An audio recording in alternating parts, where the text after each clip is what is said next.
إن الحمد لله نحمده ونستعينه ونستغفره ونعوذ بالله من شرور أنفسنا وسيئات أعمالنا من يهده الله فلا مضل له ومن يضلل فلا هادي له وأشهد أن لا إله إلا الله وحده لا شريك له وأشهد أن محمدا عبده ورسوله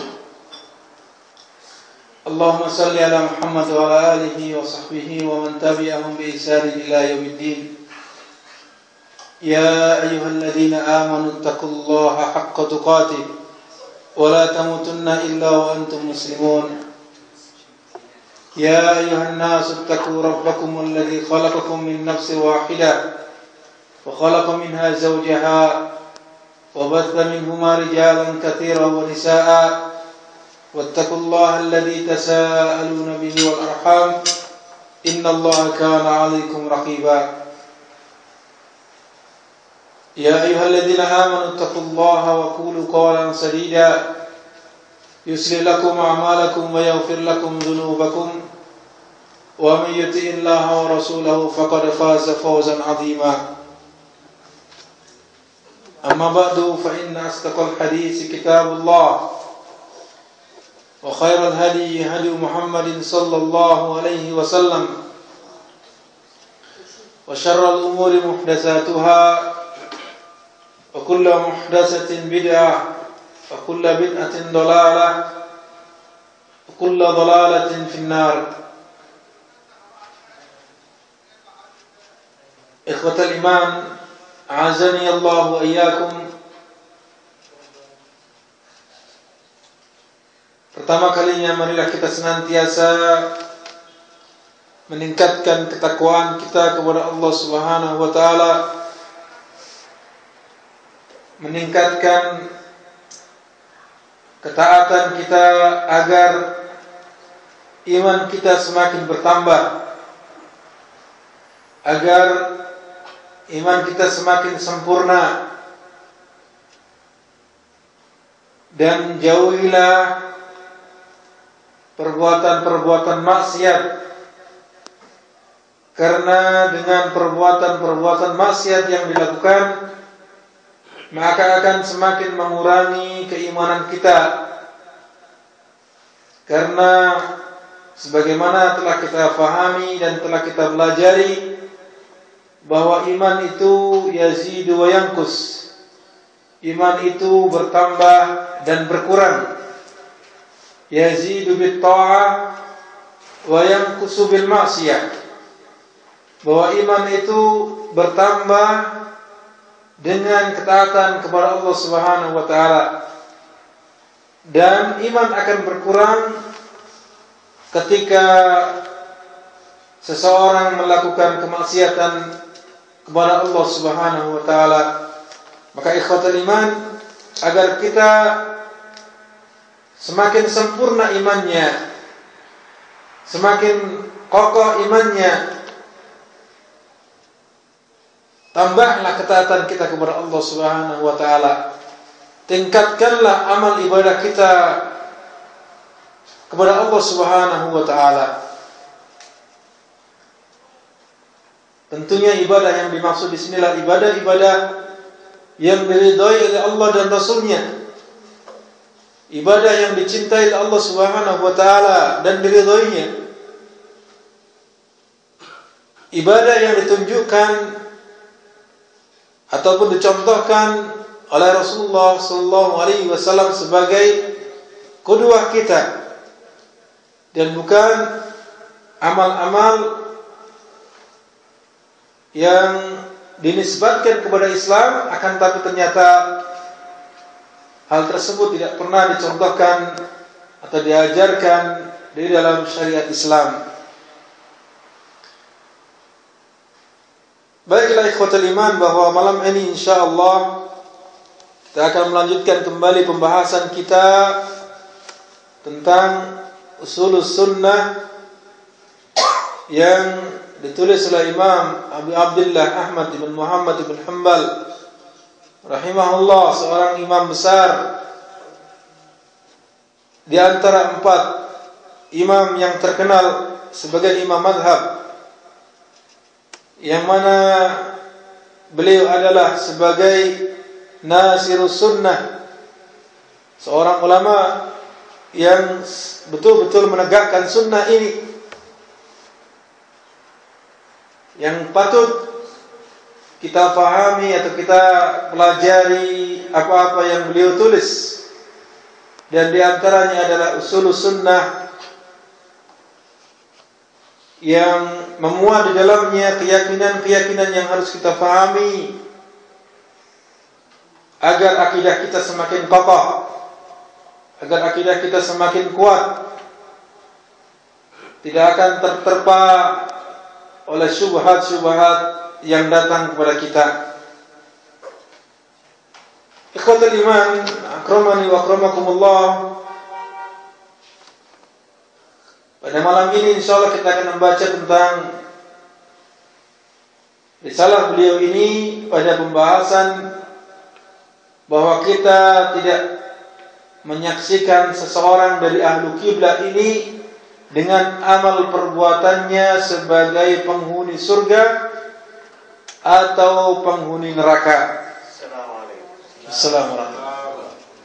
Ya, sekali lagi pembahasan yang akan kita sampaikan pada malam ini adalah bahwa kita tidak dibolehkan menyaksikan atau mengatakan si fulan adalah termasuk penghuni surga karena amal perbuatannya.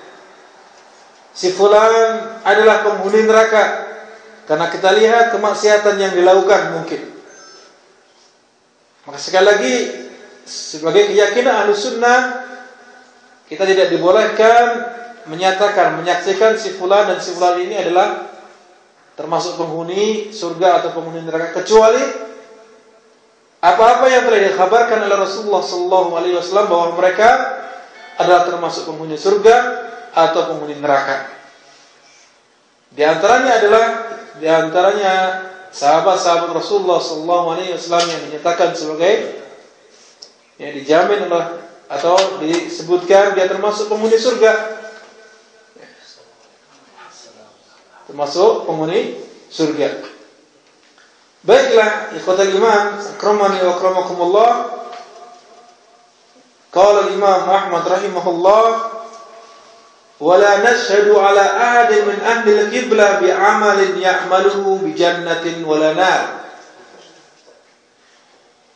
Dan kita tidak menyaksikan atau mengatakan tentang seseorang bahwa atau tentang seseorang dari kalangan kaum muslimin, atau di sini diistilahkan dengan ahlul kiblah, min ahlul kiblah bi'amalin ya'maluhu bi jannatin wala nar. Kita tidak boleh menyaksikan atau mengatakan si fulan ini yang mana dia adalah orang muslim atau orang termasuk ahli kiblah dengan amal perbuatannya yang dia lakukan sebagai penghuni surga atau penghuni neraka.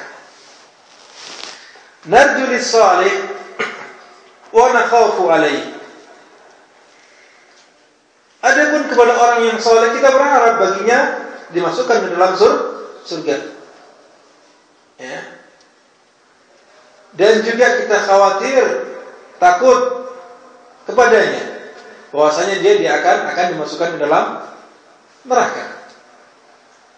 Karena kita tidak bisa memastikan si fulan ini adalah jelas-jelas pasti nanti akan masuk surga. Tidak bisa demikian. Wa nakhafu 'ala al-musii'il mudhnib wa narju lahu rahmatullah. Dan kita khawatir, kita takut kepada orang-orang yang ahli maksiat. Orang-orang ahli maksiat, al-musi' al-mudhnib, orang-orang para pendosa di sini. Kita khawatir kalau dia dimasukkan ke dalam neraka. Wa narju lahu rahmatullah, dan kita berharap bagi orang tersebut mendapatkan apa? mendapatkan rahmat Allah Subhanahu wa taala. Apa yang dimaksud dengan ahli kiblah di sini? Ahli kiblah di sini disebutkan alladzi yusalli salatana. Itu orang-orang yang salat seperti salat kita. Wa yastaqbilu qiblatana, dan juga dia ketika salat menghadap kepada kiblat yang sama, yaitu kepada menghadap Ka'bah. Wa ya'kulu dhabihatana, dan juga mereka memakan sembelihan kita. Fa huwa muslim, dia adalah orang yang muslim. Lahu ma lana wa alaihi ma alaina. Ya. Dia berhak mendapatkan seperti apa yang kita dapatkan, dan dia juga wajib melakukan kewajibannya seperti apa yang merupakan kewajiban bagi kita. Ini maksudnya ahli kiblah di sini adalah orang-orang muslim pada umumnya. Jadi sekali lagi bahwa di antara keyakinan yang harus kita pahami, kita tidak bolehkan melihat si fulan karena amalnya Masya Allah, amal soleh yang senantiasa dia lakukan, oh pasti ini masuk surga. Kita melihat si fulan, ya, dia amal perbuatannya, kita lihat tidak pernah sholat, kita lihat begini dan begitu, maka kita tidak boleh langsung mengatakan si fulan ini nanti pasti masuk neraka. Ini. Ya. Akan tapi yang harus kita yakini adalah bahwa orang yang saleh, orang yang amalannya adalah amalan saleh yang senantiasa dia lakukan, maka kita berharap bahwa dia pasti berharap bahwa dia akan masuk surga. Akan tapi juga kita khawatir kalau orang tersebut juga dimasukkan ke dalam neraka. Demikian pula orang-orang yang ahli maksiat, orang-orang yang senantiasa berbuat dosa, maka kita tidak bisa langsung mengatakan si fulan ini pasti masuk neraka. Tidak. Akan tapi apa? Kita khawatir, kita takut kalau si fulan ini adalah akan masuk neraka. Karena memang ancaman-ancaman dalam Al-Quran, dalam hadis-hadis Rasulullah SAW, bagi mereka yang ahli maksiat adalah begini dan begitu. Akan tapi apa? Yang kita lakukan adalah kita berharap baginya agar Allah memberikan rahmat kepadanya. Agar Allah memberikan rahmat kepadanya. Kemudian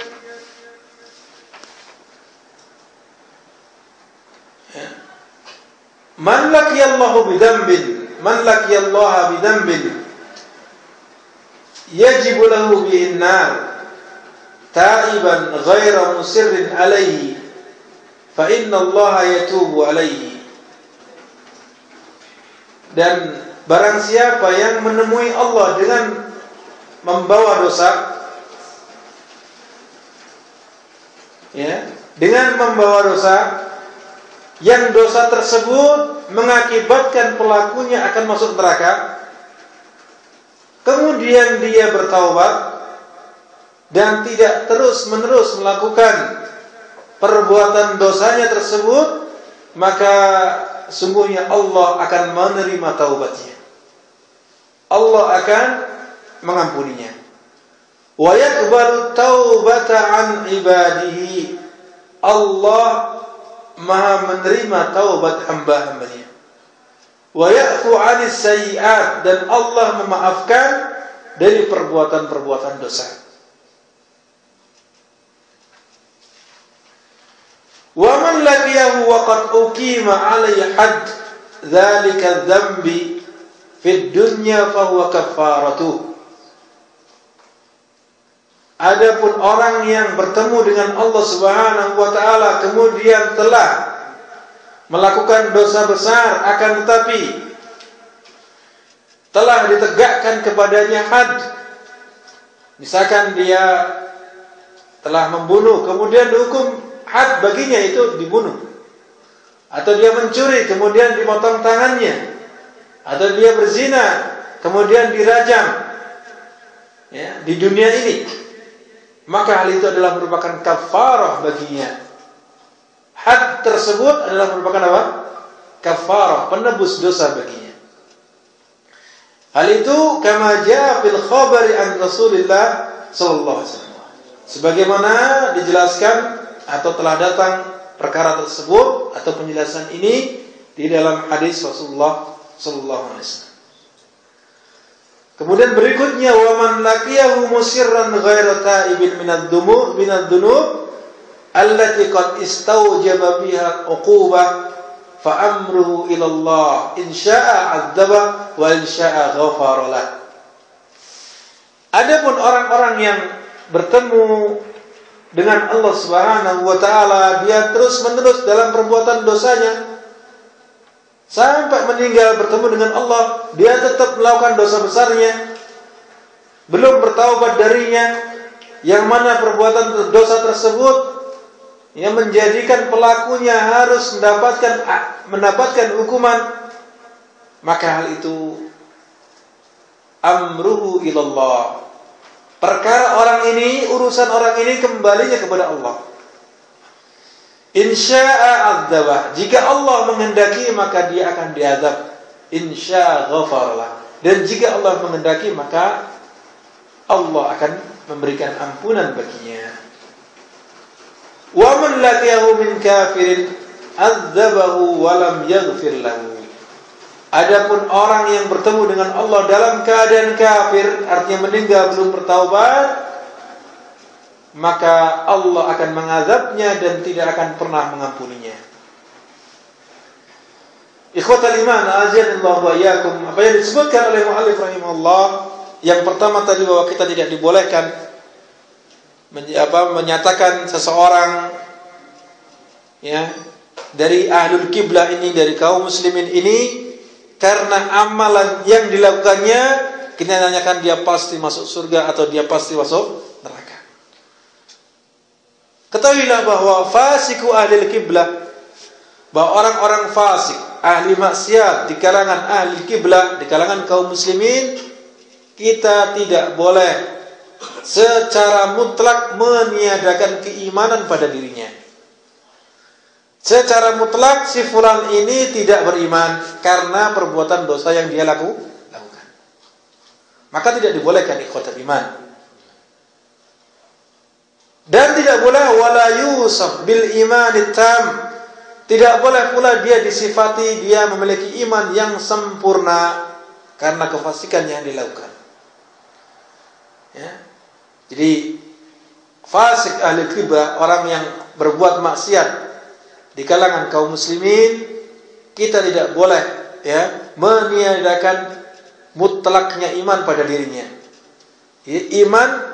Iman yang ada di dalamnya tidak boleh kita hilangkan dengan mengatakan si fulan ini tidak beriman secara mutlak.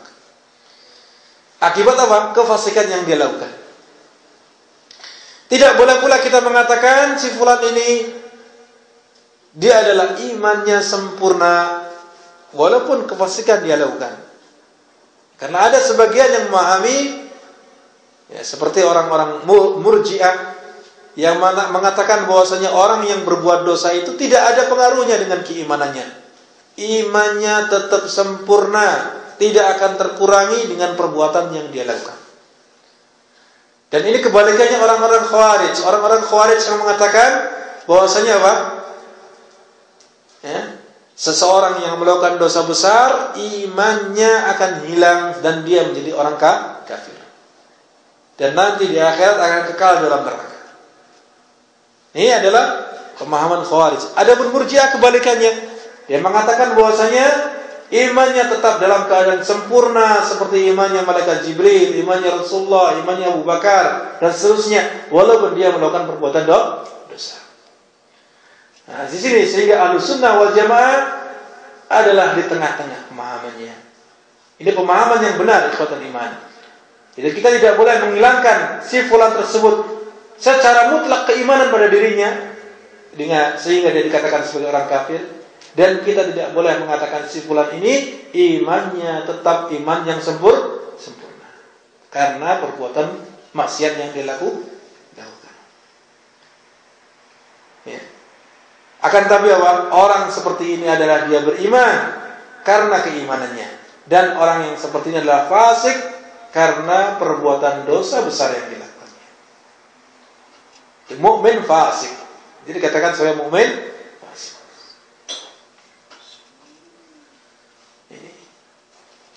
Akan tapi ya, yang dimaksud dengan al-fisq huna huwa al-asghar wa huwa amalud dunub al-kabair allati sammaha an-nabi sallallahu alaihi wasallam fisqan wa kufran wa zulman ma ijra ahkamil mu'minina ala amiliha. Kefasikan yang dimaksud dalam apa yang kita sebutkan tadi adalah fasik fisik atau apa? Fasik yang sifatnya kecil.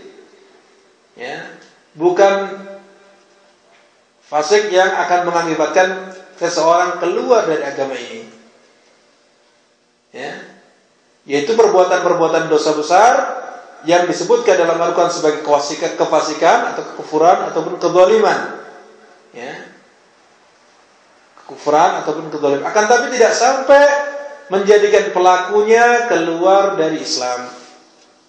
Di perbuatan-perbuatan yang dilakukan tadi, ya, yang dilakukan dikatakan fasik, yaitu fasik yang dimaksud adalah fasik kecil yang tidak sampai mengeluarkan pelakunya dari Islam. Di antara contohnya adalah sibabul muslim fusukun wa qitaluhu kufrun.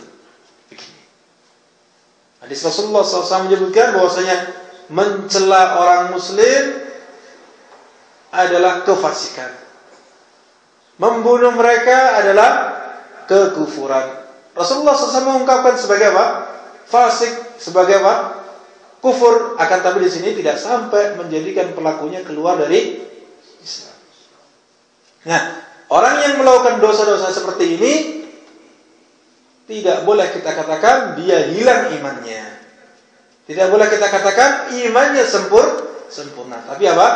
Ia iman karena keimanannya, dan juga dia fasik karena perbuatan dosa besar yang dilakukannya. Kemudian yang selanjutnya ikhwatan iman, poin berikutnya dalam apa yang diungkapkan oleh beliau rahimahullah, bahwasanya orang yang bermaksiat, yang melakukan dosa-dosa besar, la yakhlud fin nari wa amruhu ila Allah. Bahwasanya dia tidak kekal di dalam neraka dan perkaranya, urusannya adalah kembali kepada Allah Subhanahu wa taala. Urusannya adalah kembali kepada Allah Subhanahu wa taala. Kemudian yang selanjutnya bahwa apabila dia diampuni, apabila Allah menghendaki dia diampuni, maka Allah akan mengampuninya. Dan jika Allah menghendaki dia diazab, maka dia akan diazab. Kemudian setelah habis, ya, setelah dia diazab sampai dosa-dosanya habis dan masih ada dalam hatinya keimanan, maka Allah ambil dari neraka, dicuci di tempat apa? Tempat pemandian di depan surga, depan pintu-pintu surga. Kemudian dia dimasukkan dalam surga. Sebagaimana yang telah kita jelaskan, telah kita sampaikan pada pembahasan apa? Pembahasan syafaat. Ya. Kemudian yang selanjutnya yang apa kita harus kita ambil pelajaran dari apa yang diungkapkan oleh beliau rahimahullah, bahwasanya fasiku ahlil qiblah fil iqabi wa adamihi tahtal masyiah wa la yukaffar bikabirah. Perkara berikutnya yang harus kita pahami bahwa orang-orang fasik di kalangan ahlil qiblah, apakah mereka akan diazab atau tidaknya, itu adalah tahtal masyiah. Maksudnya apa? Di bawah kehendak Allah Subhanahu wa taala. Jika Allah menghendaki dia diampuni, maka diampuni. Jika Allah menghendaki dia diazab, maka akan diazab. Dan tidak kita kafirkan dengan perbuatan dosa besarnya. Tidak dikatakan dia kafir yang mengeluarkan dari Islam akibat perbuatan dosa besar yang dia lakukan. Ya. Kecuali setelah memang ditegakkan hujah padanya. Dan apa yang dilakukannya adalah perbuatan-perbuatan yang menyebabkan seseorang keluar dari kekufuran. Telah ditegakkan hujah kepadanya, kemudian syarat-syarat sudah dipenuhi, kemudian pencegah seseorang dikatakan ya, dilarang untuk dikatakan kafir sudah hilang semua. Ya jelas syarat-syarat sudah lengkap semua sehingga dia bisa dikatakan sebagai orang yang kufur. Misalkan dia mengatakan apa? Ya, zina itu halal. Misalkan. Orang yang seperti ini, ya, orang yang meyakini zina itu halal misalkan, padahal itu perbuatan dosa besar.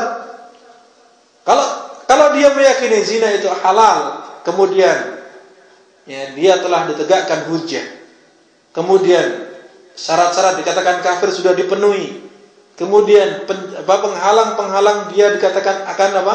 Dikatakan kafir sudah hilang semua, maka boleh dia dikatakan kafir. Kalau dia menghalalkan yang namanya apa?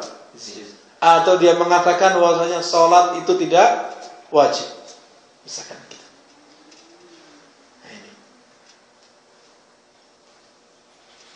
Ini beberapa perkara yang harus kita pahami bahwasanya yang diungkapkan oleh beliau rahimahullah, ya, bahwasanya ada 3 poin tadi yang kita sampaikan. Yang pertama, kita tidak boleh mengatakan bahwasanya fasiknya ahlul kiblah dari kalangan kaum muslimin ini adalah keimanannya hilang secara mutlak. Dan tidak boleh pula kita katakan si fulan ini apa? Imannya tetap sempurna. Akan tapi apa? Dia adalah iman sesuai keimanannya. Orang yang beriman sesuai dengan kadar keimanannya. Dan dia adalah fasik karena perbuatan dosa besar yang dilakukannya. Yang kedua adalah bahwa orang yang seperti ini, ya, orang yang melakukan perbuatan-perbuatan dosa besar yang tidak menjadikan pelakunya keluar dari Islam adalah tidak menyebabkan dia kekal di dalam neraka. Ya, dan perkaranya adalah kembali kepada Allah. Yaitu bahwa urusan azab atau tidak diazab itu adalah tahtal masyiah. Tahtal masyiah. Dan juga tidak boleh dikatakan kafir akibat dia melakukan perbuatan dosa besar. Kemudian perkara berikutnya ikhwatul iman, apa yang disebutkan oleh muallif rahimahullah tadi, sedikitnya ada 4 hal yang harus kita pahami. Yang selanjutnya, yang kita katakan tadi, orang yang bertemu Allah dalam keadaan membawa dosa dan seterusnya tadi, ada 4 keadaan di sini. Yang pertama, man taba qabla al-maut, orang yang bertaubat sebelum meninggal.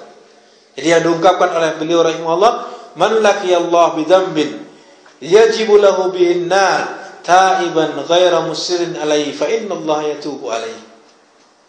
Orang yang bertemu Allah, artinya orang yang sudah meninggal kemudian berjumpa dengan Allah, kemudian dia pernah melakukan dosa besar atau pernah melakukan perbuatan dosa yang menjadikan dia wajib mendapatkan siksa di api neraka. Akan tapi dia bertaubat sebelum meninggal, maka Allah akan mengampuni dosa-dosanya. Allah menerima taubatnya. Ya. Ini keadaan yang pertama, yang mana dikatakan man laqiyallahu wa qad irtakaba kabiratan wa taba minhu qabla al-maut wa hadza yatubu Allahu alaihi wal adillatu katsirah. Bahwasanya orang yang bertemu Allah kemudian dia pernah melakukan perbuatan dosa besar, kemudian dia bertaubat sebelum meninggal, maka Allah menerima taubatnya. Dan dalil-dalil berkaitan dengan masalah ini sangat banyak.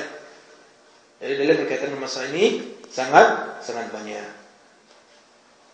Ini pentingnya kita bertaubat kepada Allah Subhanahu wa taala ikhwatul iman dari perbuatan dosa, ya, yang kita ingat ataupun yang tidak kita ingat. Ya, yang kita ingat ataupun tidak kita ingat. Jangan menganggap bahwasanya kita tidak ada kesalahan. Setiap insan makhluk khata' wal nisyan. Bahwasanya setiap manusia itu adalah tempatnya kesalahan, tempatnya salah dan juga lupa. Maka Rasulullah SAW mengatakan, ya, berkaitan dengan anak-anak Bani Adam, kullu Bani Adam khata'un. Wahai setiap Bani Adam, semua anak-anak Bani Adam adalah mereka banyak melakukan kesalahan. Wa khairul khata'in at-tawwabun. Dan sebaik-baik orang yang melakukan kesalahan adalah apa? Orang yang bertaubat dari kesalahannya tersebut.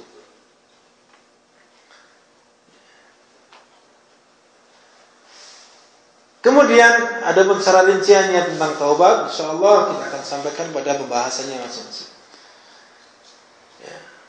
Kemudian selanjutnya keadaan berikutnya adalah orang yang bertemu kepada Allah Subhanahu wa taala yang melakukan perbuatan dosa besar, akan tapi apa?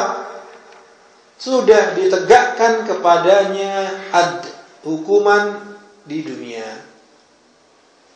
Yang kedua adalah apa? Orang yang bertemu Allah dulu pernah melakukan perbuatan dosa besar, akan tapi dia pernah ditegakkan hukuman di dunia. Maka berdasarkan hadis Rasulullah SAW, maka hukuman tersebut adalah sebagai kafarahnya. Hukuman tersebut sebagai kafarahnya. Rasulullah SAW bersabda, ya, bayi'uni ala alla tusyriku billahi syai'a wala tasriku wala tasnu. Kemudian waqara hadhihi al-ayat thumma qala faman waffa minkum fa ajruhu 'ala Allah wa man asaba min dhalika syai'a fa'uqiba bihi fa huwa kaffaratuh wa man asaba min dhalika syai'an fasatarahu Allahu alaihi in syaa ghafara lahu wa in syaa 'adzaba. Atau kama qala sallallahu alaihi wasallam. Disebutkan dalam hadis ini, ya, syahid dari hadis ini berkaitan dengan masalah apa yang kita bahas, bahwasanya orang yang meninggal dunia pernah melakukan perbuatan dosa besar, kemudian pernah ditegakkan hukuman dari dosa besarnya tersebut adalah sebagai kafarah, ada sebagaimana yang disebutkan dalam hadis Rasulullah SAW tadi, wa man asaba min dzalika syai'an. Ya. Barang siapa yang telah melakukan perbuatan dosa besar tersebut, fa'uqiba bihi, kemudian dia dihukum, maksudnya dihukum di dunia, fa huwa kaffaratuh. Maka itu adalah sebagai kafarah baginya. Nah, itu sebagai kafarah baginya.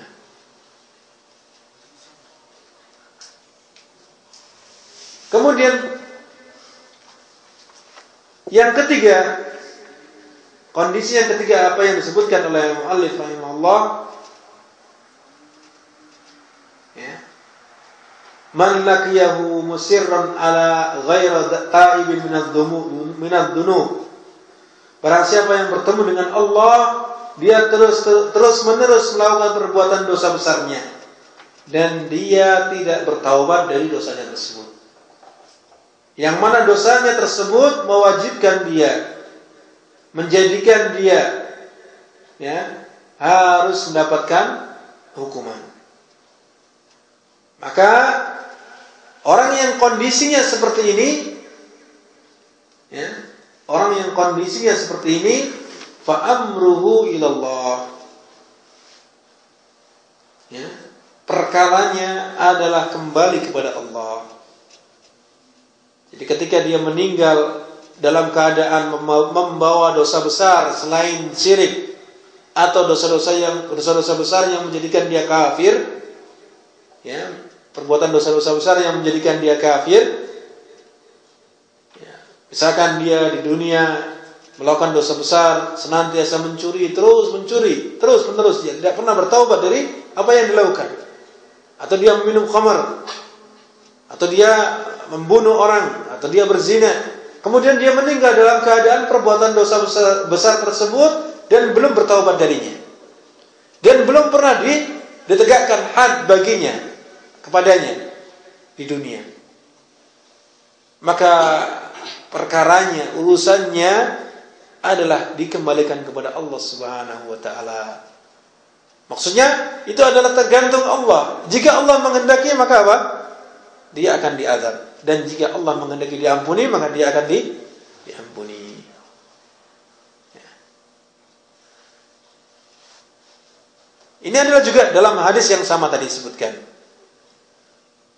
Rasulullah sallallahu alaihi wasallam menyebutkan dalam hadis tadi, man asaba syai'an min dalika ay al-kabair, itu orang yang melakukan perbuatan dosa besar, tsumma satarahu Allahu alaihi, kemudian Allah Subhanahu wa taala menutupinya, fahuwa ila Allah, maka hal itu adalah kembali kepada Allah. Insya afa anhu, dan jika Allah menghendaki maka dia akan dimaafkan. Wa insya aqabahu, dan jika Allah menghendaki maka dia akan dihukum. Ya. Sehingga orang yang seperti ini tidak boleh kita katakan dia akan kekal tetap selama-lamanya dalam neraka. Karena tahta masyiatillah. Lebih-lebih kalau di dalam hatinya masih ada keimanan, walaupun sebesar darah, maka apa?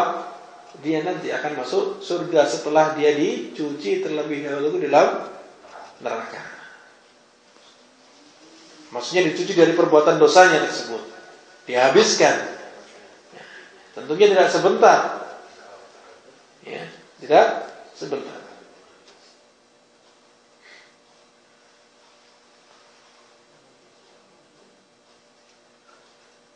Sebagaimana saya katakan tadi, ini adalah pemahaman orang-orang Khawarij yang mengatakan bahwa mereka-mereka yang melakukan perbuatan dosa besar, kemudian meninggal dalam keadaan membawa dosa tersebut, belum pernah bertaubat atau belum pernah dihukum, maka apa?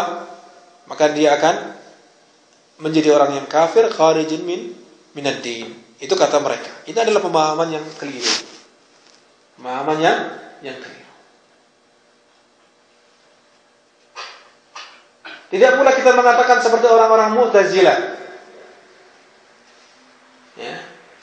Yaitu dia tidak dianggap sebagai mukmin, tidak pula sebagai kafir. Nah ini. Sehingga apa? Dia di tempat di antara dua tempat, manzilah bainal manzilatain. Akan tapi di akhirat, kata mereka, kata orang-orang Mu'tazilah, mereka kekal di dalam neraka. Maka ini sama dengan orang-orang Khawarij. Natijahnya, hasilnya sama, yaitu apa? Mereka kekal dalam neraka. Adapun hukum di dunia, dia tidak kafir, tidak pula mukmin.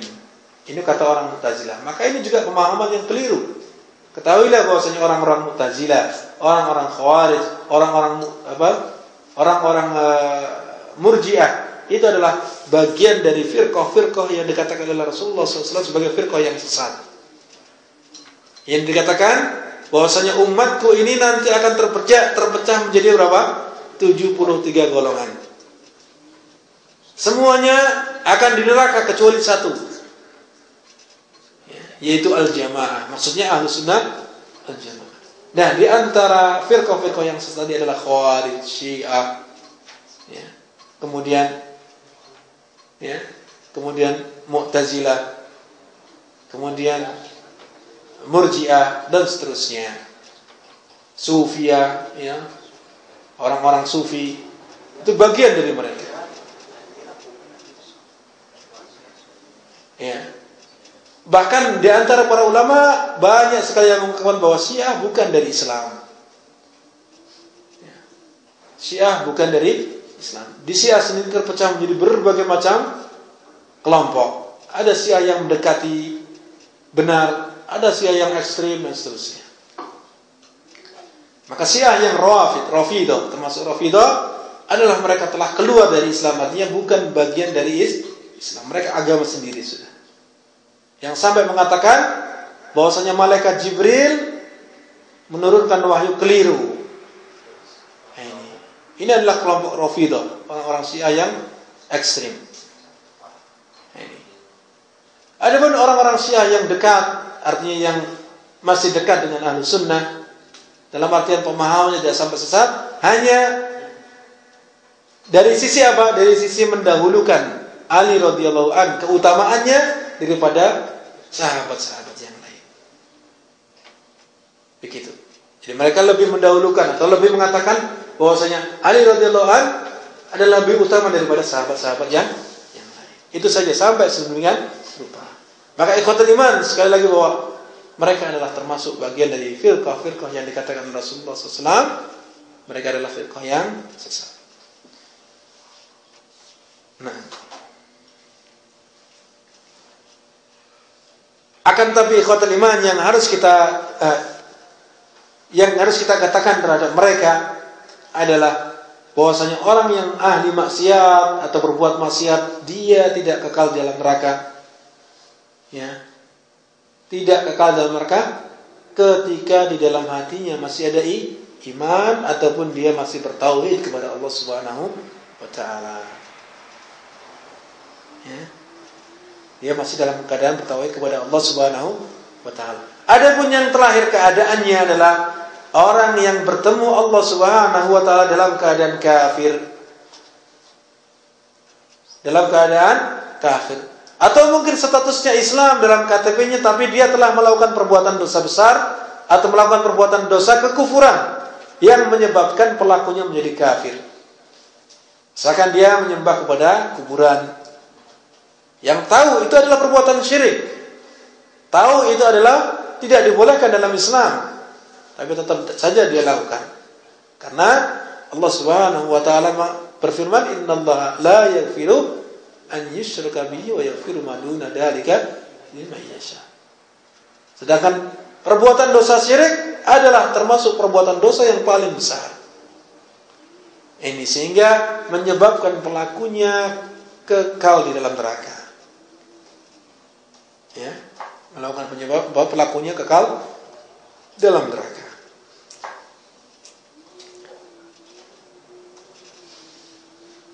Adapun termasuk bagian dari ini adalah seperti yang saya contohkan tadi. Orang yang melakukan dosa besar dan dia menghalalkannya, meyakini itu adalah halal.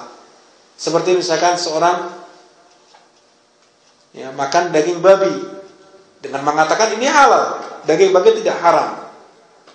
Berarti dia tidak apa? Tidak mengimani kepada ayat yang menyatakan bahwasanya daging babi adalah hukumnya haram. Karena dia meyakini halal.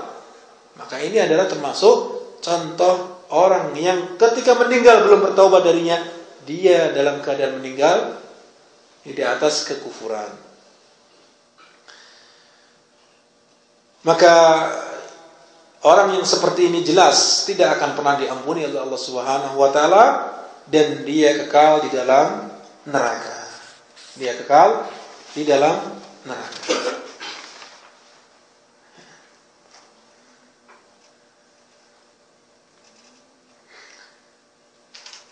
Itu yang dapat kita sampaikan. Mudah-mudahan apa yang kita sampaikan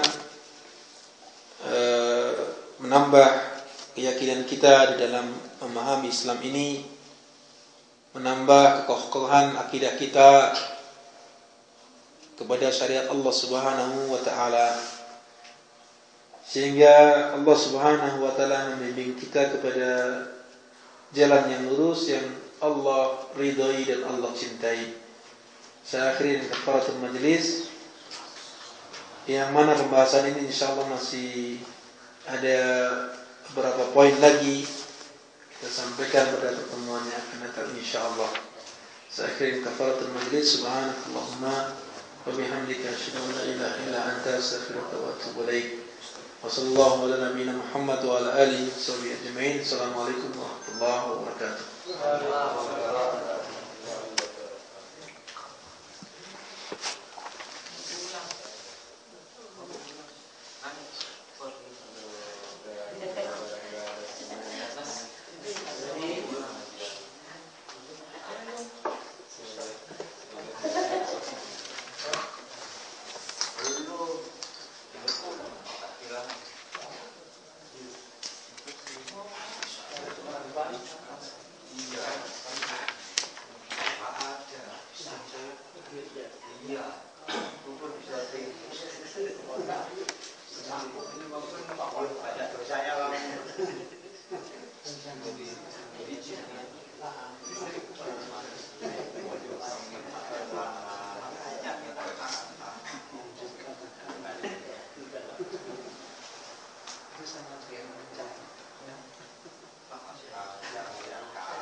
Sumurnya mungkin nggak pernah dibuat.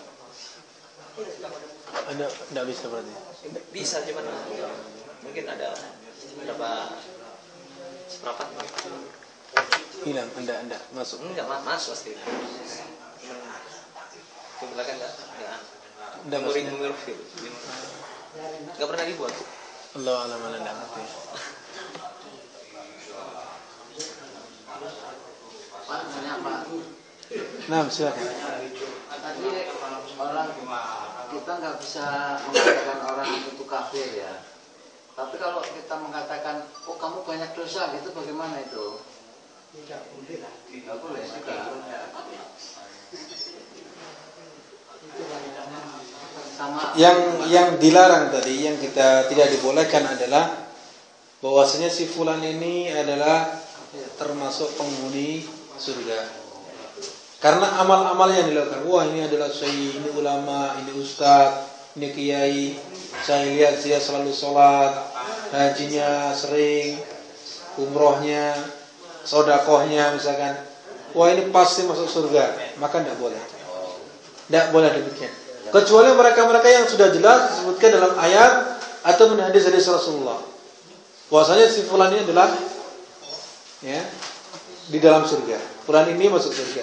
Fulan masuk surga. Tidak boleh pula kita mengatakan si fulan karena dia ahli maksiat, dia suka mencuri, dia suka apa?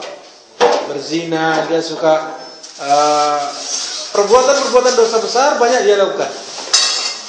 Pasti dia masuk neraka. Maka tidak boleh kita mengatakan demikian. Ini haram hukumnya.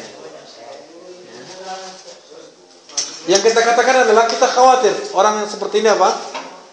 Khawatir dia akan masuk surga. Tapi mudah-mudahan Allah memberikan rahmat kepadanya, begitu. Mudah-mudahan Allah mengampuni. Itu yang harus kita lakukan. Adapun misalkan kita mengatakan kepada si fulan dalam rangka nasihat, wah kamu banyak dosanya tuh, bertobat kepada Allah, maka boleh. Tidak ada larangan. Dalam rangka nasihat. Ya. Dalam rangka apa? Nasihat. Nah, Allahu a'lam.